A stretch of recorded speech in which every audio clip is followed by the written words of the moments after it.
Hello friends, in this video I am going to explain you the deletion process on a heap data structure. So deletion process on a heap data structure can be shown by an example of a max heap or a min heap, and how the deletion process takes place I will show you in a bit by giving an example. So I will take a very simple example. Suppose I am going to take a max heap in this section and show you how the deletion process takes place. And let me show you the deletion process now. Suppose I will take this sort of max heap. Suppose I will take this to be a 95. Now I will write 85. I will write 70. I will write 55. I will write 33. So suppose this is a heap. So let us see whether it is a max heap. See, this 95 is greater than all its child node values. So 85, 70, 55, 33 all are less than 95. So as far as 95 is concerned, so it is a max heap.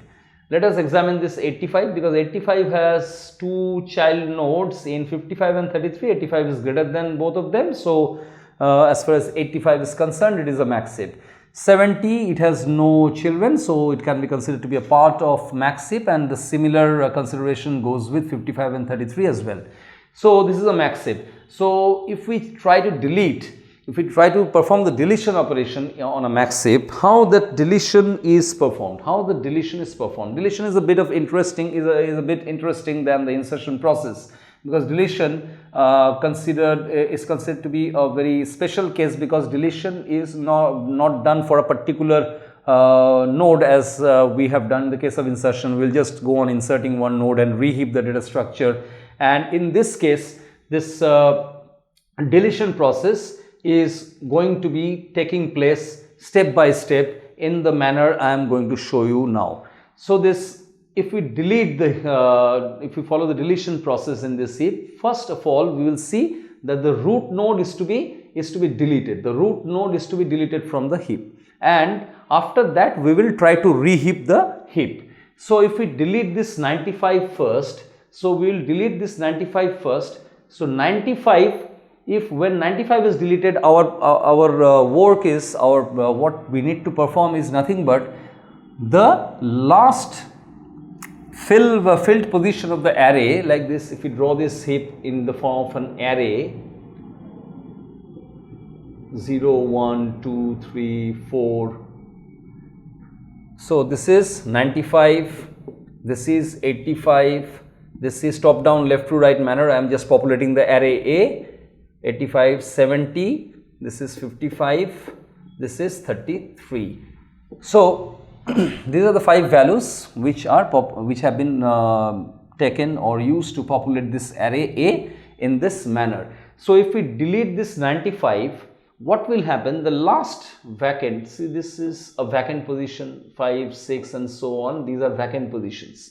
So the last filled position is the index 4, and that contains the value 33. If we delete this 95, this 33 will be promoted to this 0th index position. So if we take out this 95 from this heap, that is delete 95 from this heap, I will just promote this 33 to the root position. That is, we will take this last filled index to be the value of the last filled index, that is the number 4 index, into the root position, and show what is happening now. Suppose in this step we will promote this 33, and 85 will be linked and 70 is linked to this in this way. 33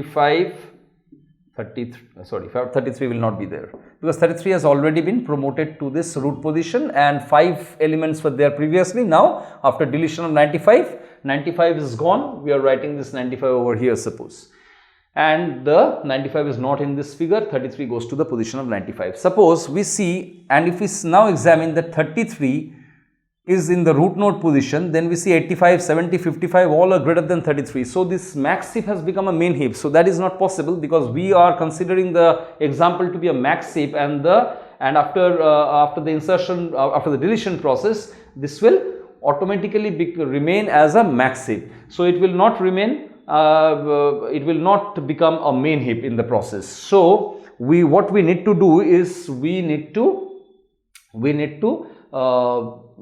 perform some operations in order to reheap the heap data structure. So this 85 will be compared to this 33. Suppose this 85 is to be compared to 33, and 85 is more than 33, so 33 will go to this position, 85 will go to this position. So after that we see that 33 comes over here, and it will again be compared to its child node 55, and see that 33 is greater than 50, less than 55. So for a max heap to be in place, 33 cannot be the parent of 55. So this 33 will yet again go further down, and 55 will take its position. So this repeated swapping will give you, after reheaping, we will get like this: 85 at the top, then comes 55, then comes 33, and then it is 70. So after seeing this, we see that this heap is very much a max heap, because we can see all the conditions of the max heap are holding good in this figure. So this is a max heap after the reheaping. After this, what we need to do, deletion is to be performed in a repetitive manner. It will not stop in this way. The deletion needs to take place step by step, and we are going to do the stepwise deletion and reheaping as and when it is required. So 85 is now the root, and this is to be deleted, and we put this 85 over here, suppose. And for this 85, what will occupy the position of 85 in the first instance? 33 will come to this position. So after deleting 85, 33 will be at the root, then 55, then 70. So this is the position. So if we see this part, this has 4 elements in this figure. After deletion of 85, 85 goes to that position, and this heap contains 3 elements now, and these 3 elements are now comprising the heap, and we see that 33 is less than the 2 child node values. So this is not a max heap. So this is definitely a main heap. So main heap is not which we are trying to construct, or which we are trying to go to by the process of the deletion. So we need to retain the max heap, and this 33, for that 33 is to be compared to this 55, and see this 33 is less than 55. So 55 will come to this position, 33 will come to this position. The 33 and 55 will be swapped with each other to give, after reheaping, we will see that 55 comes over here, 33 goes over here, and 70 goes over here. After this, we see yet again there should be one comparison to be done here as well. See, this 55 is less than 70. It can be more than 33, but it is less than 70. It is less than 70. So this is also not possible. We will yet reheap it once more by swapping this 70 and 55 with each other. So 70 comes over here, 55 goes over here, 33 goes over here. So this is a max heap. After this, what we need to do is 70 is to be deleted. So 70 is the root node, it is to be deleted. 70 goes to this position. What happens now? 55 will come to this place. What happens now? 55 is the element which is to be put in the place of 70 after the 70 has been deleted. So after deletion of 70, we will see that 55 goes over here and 33 remains over here. If we consider this, we can see that it is a max heap because 55 is greater than 33.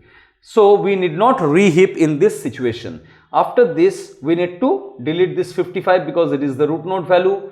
Take it over here and see what remains. 33 will occupy the position of 55. So in the next step, after deletion of 55, we see that 33 is the solitary node which is now present on the heap, and this is definitely a max heap because it is only a single node.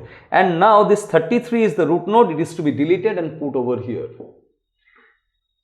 And after the deletion of 33, there will be nothing left over here, the heap vanishes and all the elements are arranged, suppose arranged in this order. If we perform, if we just scan the values from left to right, we see that all the values are arranged in a way so that it has been sorted in a descending order. And if we go from right to left, if we scan from right to left, we will easily see that we have sorted the elements, sorted the heap elements one by one or sorted the root of the heap in such a fashion so that we have got an ascending order sorted value sequence, that is 33, 55, 70, 85, 95. So this is nothing but the application of the deletion of in a heap data structure, which helps us to perform a sorting which will be definitely called a heap sorting technique, and this will be studied in greater detail in some later videos. So in this example I have just performed the deletion operation in the heap and shown you how to perform the deletion and reheaping as and when it is required, and shown you how to sort the elements in an ascending or a descending order by performing the deletion. So if you have any doubts or queries pertaining to this entire example, entire deletion process, you can well post your doubts and queries into the comment section below so that I can address them. Thanks for watching this video.